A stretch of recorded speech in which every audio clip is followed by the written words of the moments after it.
So there's some high school students here. And there's some parents who brought their high school students. So there's a couple of voluntarily, I hope. Well, or the kids brought their parents. I'm not sure which. Maybe. But what advice would you have for 18 and 19-year-old who feels that college isn't for them? Well, it's possible that college isn't for you. I mean, there's other things you can do that are productive.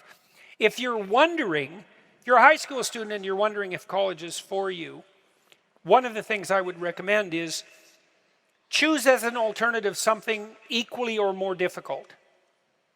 And I would say to all of you, if you're ever facing a decision in your life, this is kind of a good rule of thumb, because you always have to ask yourself, is this not right for me, or am I just useless and lazy? And looking for an easy way out, right? Because some people are more prone to that than others. If you're not very conscientious, for example, you're going to be more prone to that sort of thing.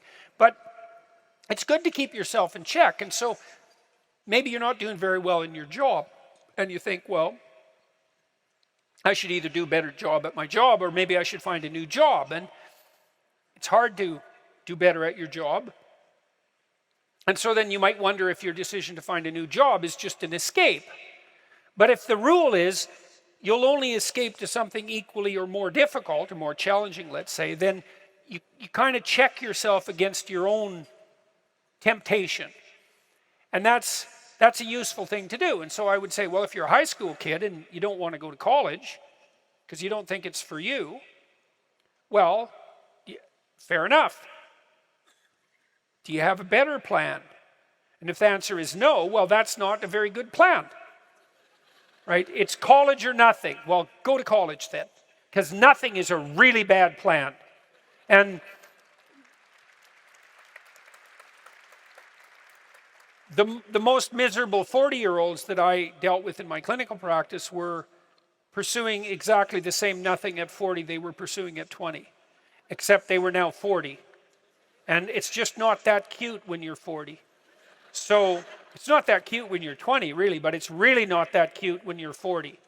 And so if you don't want to go to college, you should do something else. And there's lots of other things to do. You can go to trade school, or you could go to a tech boot camp, or you could go into the military, or you could go get a job, or you could pursue something creative, or you could generate an enterprise, or you could do volunteer work. It's like you want to have a vision that justifies your decision not to go to college. And you could try college for a year or a semester and see how it goes. And then I would also say, even though I am somewhat and justifiably cynical about higher institutes of higher education, when I went to college and university, particularly university, because the college I went to, which was a small college, was a very good college, and most of the professors there really wanted to teach, and I learned a lot there. But at university, it was much more hit and miss. A fairly high proportion of the classes were abysmally bad. They were taught by people who had no business whatsoever teaching anything to anyone, even though they might have been credible researchers. They were terrible communicators. And that was at least one class out of 4. And then another, at least 1 out of 4, wasn't good for other reasons. So even when the universities weren't corrupted to the degree they are now, if you wanted to go to university and get a good education, that was sort of on you. You had to pick and choose between the professors.